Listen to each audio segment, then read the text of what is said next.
मेरी माँ हर वक्त भाई को बद्दुआ देती रहती और कहती कि ऐसी औलाद को पैदा होते ही मर जाना चाहिए था।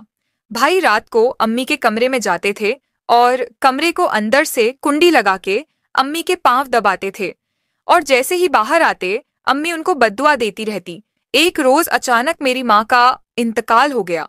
जब उनको गुस्ल देने की बारी आई तो मेरा भाई बजत था कि वह अम्मी को बगैर गुस्ल के ही दफनाए गए।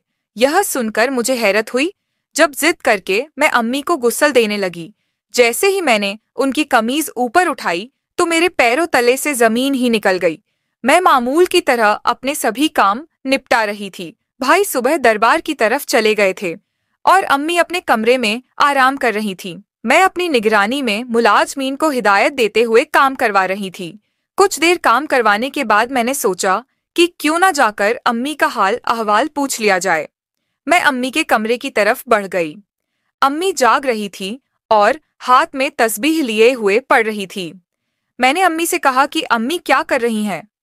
अम्मी ने तस्बीह एक साइड पर रखी और मुझे मुस्कुराते हुए देखकर कहने लगी, तुम्हारे लिए दुआ कर रही थी, अल्लाह ताला तुम्हें हमेशा खुश रखे।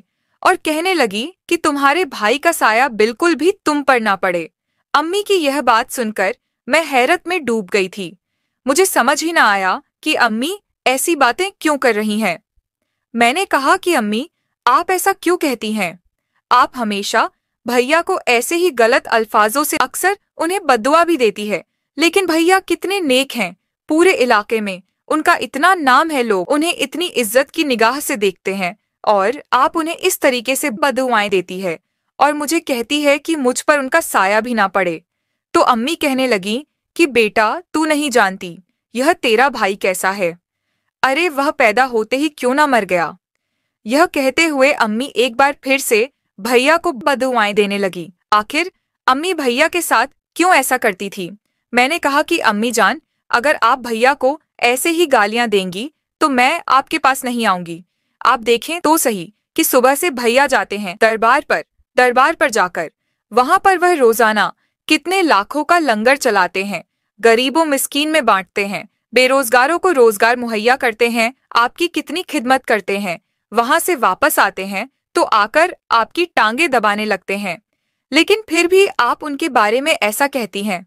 अम्मी खामोश हो गईं और कुछ ना बोली। उनके चेहरे पर यह बात वाजिया थी कि वह किसी भी बात को समझने की अहल नहीं है। खैर, मैंने अम्मी से कहा कि आपके लिए नाश्ता लाऊं या बाहर आएंगे। उन्होंने कहा कि मुझे नाश्ता नहीं करना, मुझे अकेला छोड़ दो, तुम तो अपने भैया की चमची हो। यह कहते हुए अम्मी मुंह बसोर कर बैठ गईं। मैंने अम्मी को सीने से लगाया और कहने लगी कि अम्मी, आप ऐसा नहीं करें। मैं और भैया दोनों ही आपकी औलाद हैं और दोनों में किसी किस्म का फर्क नहीं करते। आप बहुत अच्छी हैं, भैया भी बहुत अच्छे हैं। भैया 5 वक्त के नमाजी है। आप उन्हें ऐसा क्यों कहती है कि वह पैदा होते क्यों ना मर गए और उन्हें इतनी बद्दुआ देती है? अम्मी ने कुछ ना कहा। कुछ देर में अम्मी के पास बैठी रही और वापस बाहर निकल आई और इसी सोच में लग गई कि आखिर अम्मी ऐसा क्यों कहती हैं।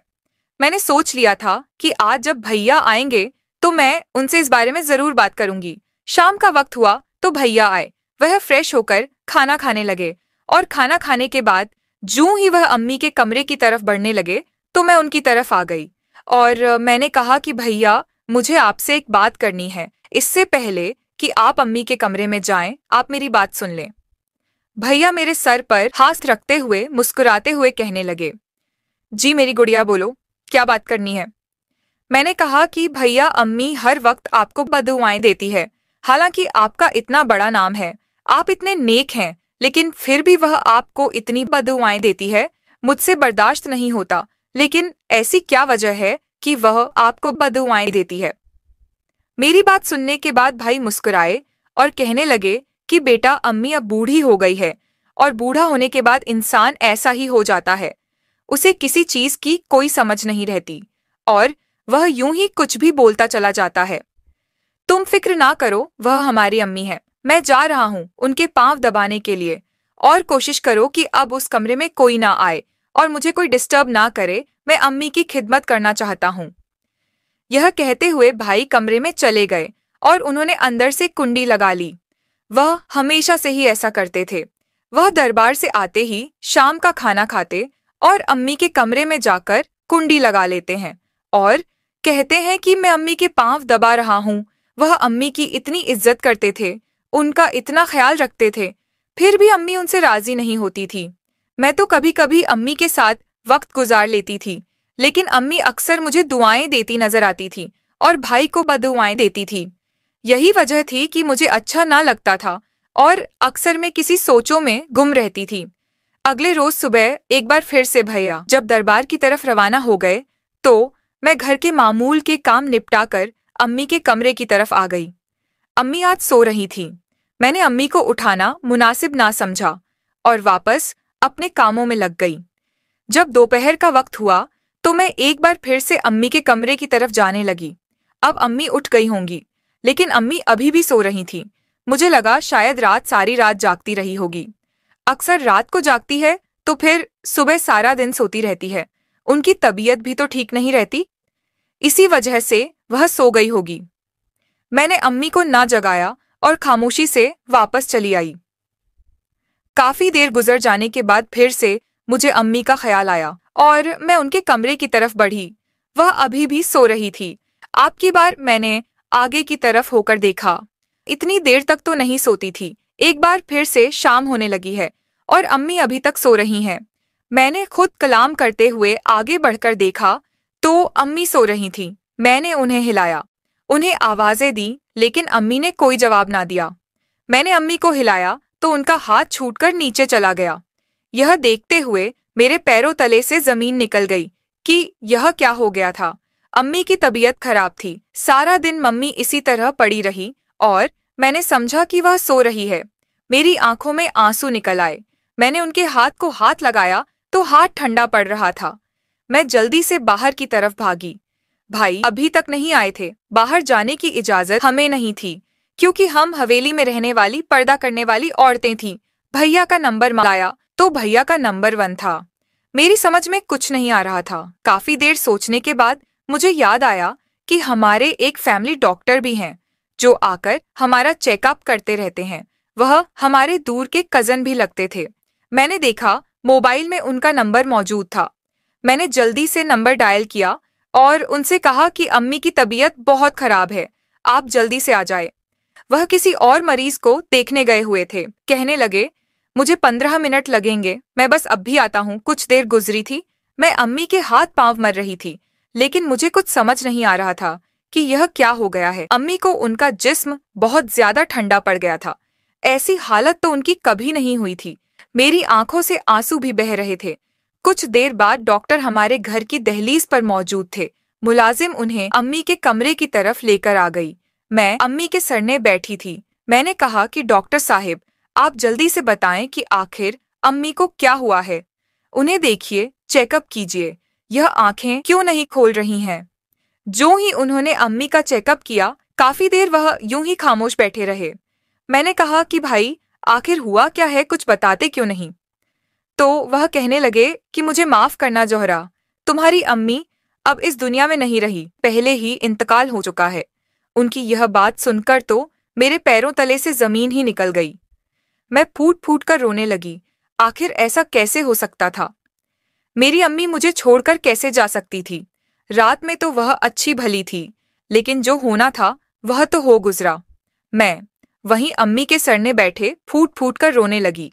मेरी आंखों से आंसू बेतहाशा बह रहे थे और मेरे दिल में दर्द उठ रहा था। अम्मी के चले जाने का गम बहुत बड़ा था। मेरा तो वाहिद सहारा अम्मी ही थी। कुछ देर बाद हवेली में शोर सा मचा। भैया घर आ चुके थे। सारी हवेली में एक सोगवार सा एहसास हो रहा था। सभी लोग बहुत गमगीन थे। मम्मी का चले जाना हम घर के सभी अफराद को बहुत गमगीन कर गया था। भैया भागते हुए अम्मी के कमरे में आए, जहां मैं उनके सर ने बैठी आंस बहा रही थी। भैया के आते ही मैं भैया से भागकर उनके सीने से लग गई और फूट फूट कर रोने लगी। मैंने कहा कि भैया, अम्मी इस दुनिया में नहीं रहीं, अम्मी चली गई हैं।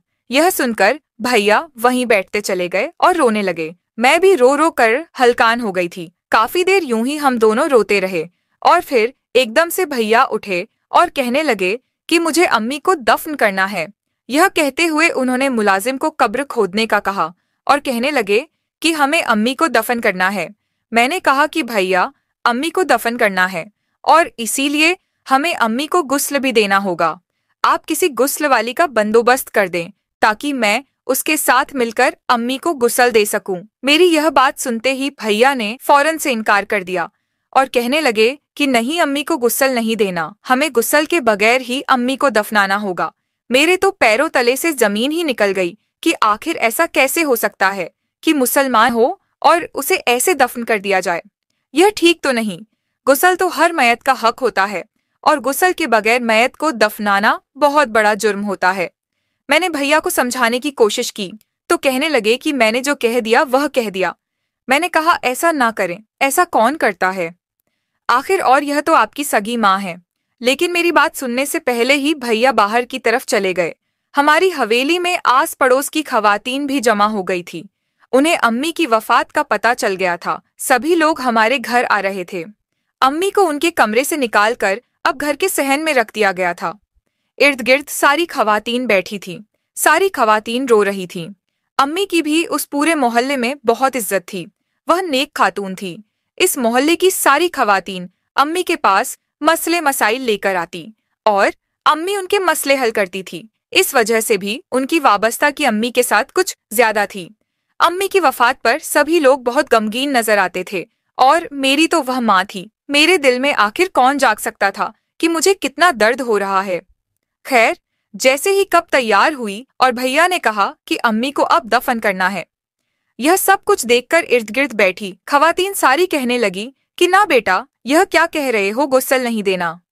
क्या मैं भी खड़ी हो गई थी। मैं भी कहने लगी कि भैया, मैं अम्मी को बिना गुस्ल के कभी भी दफन नहीं होने दूंगी। मेरा ज़मीर यह गवारा नहीं करता। अभी अम्मी को गुजरे हुए इतनी देर भी नहीं हुई कि उनका जिस्म बिना गुस्ल के दफनाना पड़ जाए। अम्मी अभी बिल्कुल ठीक है और मुझे उन्हें गुस्ल देना है।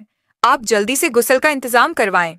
लेकिन इससे पहले कि भैया आगे बढ़कर कुछ कहते, मेरे साथ ही कुछ और खवातीन भी मिल गई थी जो भैया को समझाने बुझाने लगी कि बेटा देखो, ऐसा नहीं करते, तुम्हारी सगी माँ है। लेकिन भैया किसी तौर नहीं मान रहे थे।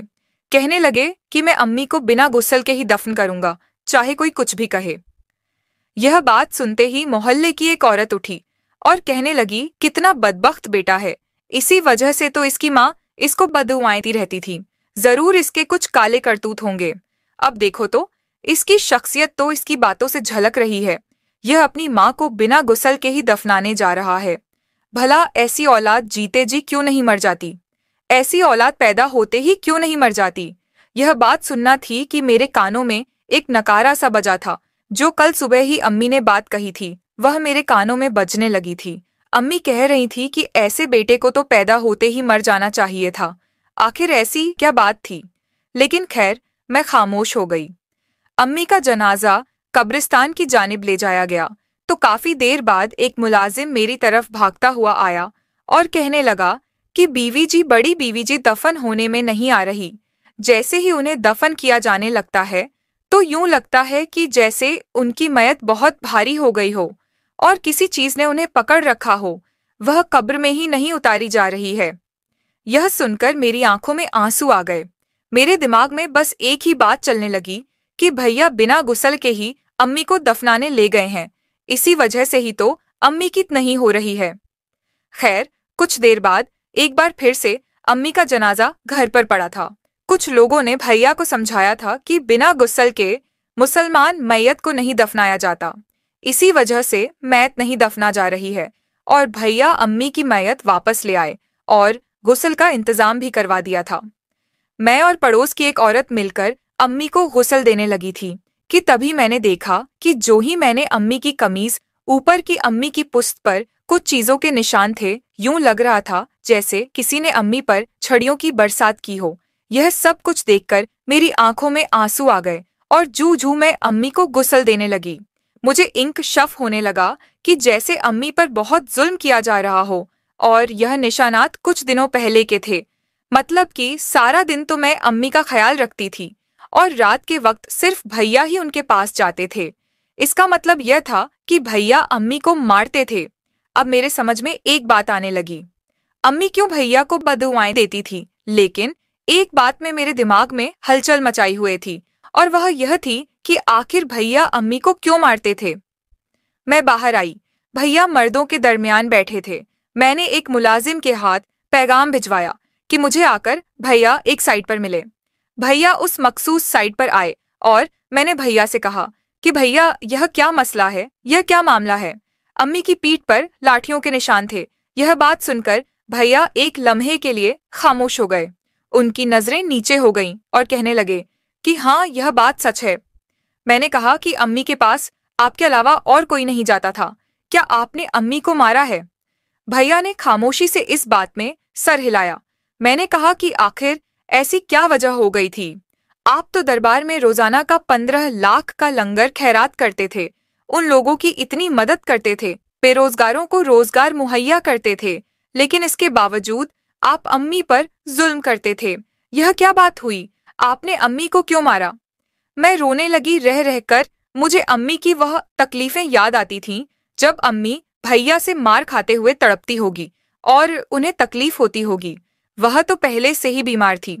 भैया फौरन रोने लगे और रोते रोते वहीं बैठ गए।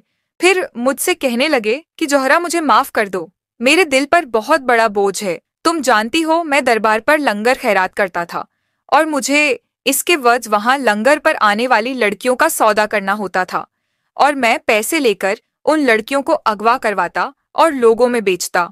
यही वजह थी कि मैं कुछ दिनों में ही अमीर होता गया। कुछ अरसा पहले अम्मी को यह बात मालूम हो गई तो अम्मी ने मुझे रोकना चाहा। अम्मी के पास काफी सारे सबूत भी जमा हो गए थे। मैंने अम्मी से कहा कि आप इसको भूल जाएं।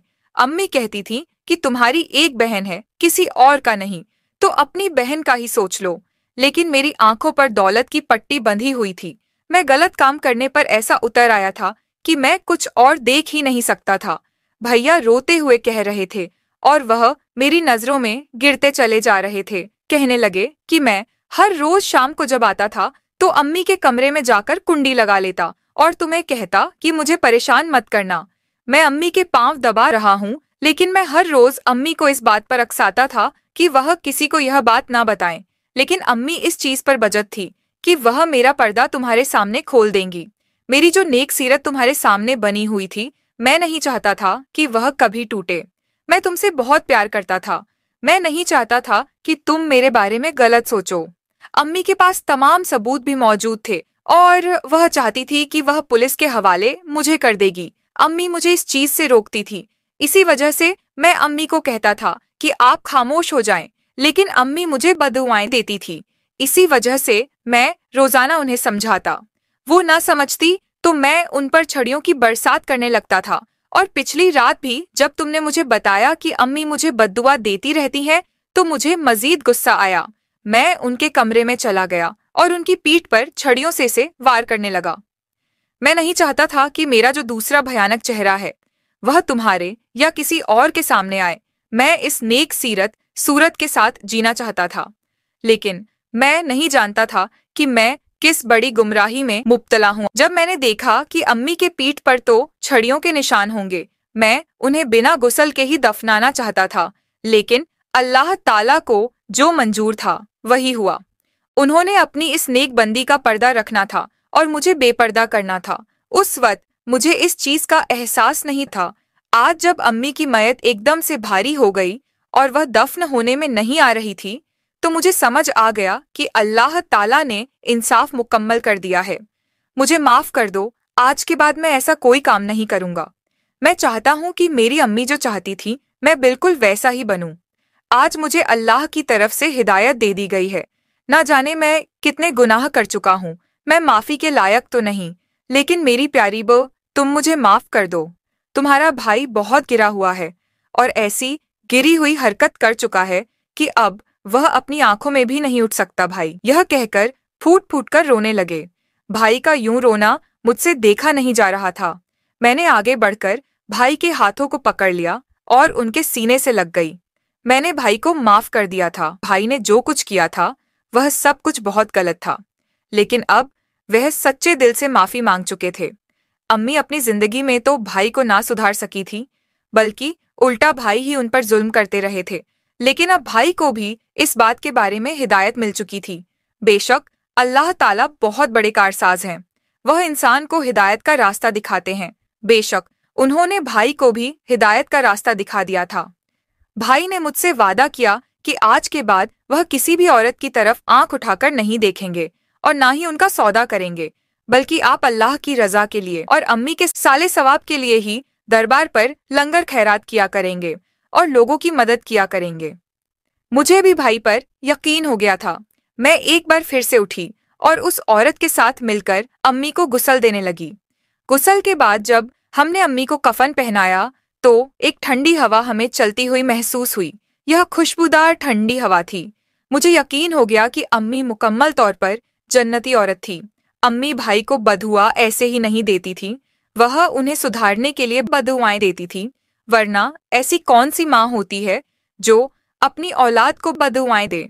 जब वह बहुत ज्यादा दिल बर्दाश्त हो जाती थी तो तब यह कहती थी कि ऐसी औलाद को तो पैदा होते ही मर जाना चाहिए। और मेरे ख्याल से अम्मी बिल्कुल ठीक कहती थी। लेकिन अब भाई बिल्कुल बदल चुके थे। अम्मी की तदफीन के बाद जब भाई घर वापस आए तो रोते हुए कहने लगे कि अम्मी एक जन्नती औरत थी। तुम्हें पता है अम्मी की कब्र से बहुत प्यारी खुशबू आ रही थी। ठंडी ठंडी हवाएं चलने लगी थी और खुशबूदार हवाएं चलने लगी। अम्मी जाते जाते मुझे हिदायत का रास्ता दिखा गई थी। पहले तो मैं बिल्कुल संग दिल बना अम्मी को बिना गुस्ल के ही दफनाने जा रहा था। लेकिन जैसे ही मैंने अम्मी की मैयत को उठाकर कब्र में रखने लगा तो मेरे दिल को एकदम से कुछ हुआ था और मैयत एकदम से भारी हो गई थी। मैयत किसी तौर नहीं उठ रही थी। फिर जब हमने यह नियत की कि इसे गुस्ल देने के लिए घर ले जा जाएगा, तभी एकदम से अम्मी की चरपा बिल्कुल हल्की हो गई थी। इस बात ने मुझे झंझोट कर रख दिया था और मुझे यकीन हो गया था कि अल्लाह पाक की जात बहुत कामिल है। वह हर चीज पर कुदरत रखती है और मैंने हिदायत का रास्ता पा लिया। भाई ने जिन जिन लड़कियों की इज्जत खराब की थी उन्हें एक बार फिर से ढूंढा और उन सब से माफी मांगी और उन सबको रकम भी दी। यह सब कुछ देखकर आज मैं बहुत खुश हूँ। मेरा भाई अब गलत रास्ते से हटकर हिदायत की दुनिया में कदम रख चुका है। अल्लाह पाक हम सबको भी नेक काम करने की तौफीक अता फरमाए, आमीन। अगर आपको आज का यह वाकया पसंद आया हो तो हमारे चैनल को सब्सक्राइब करें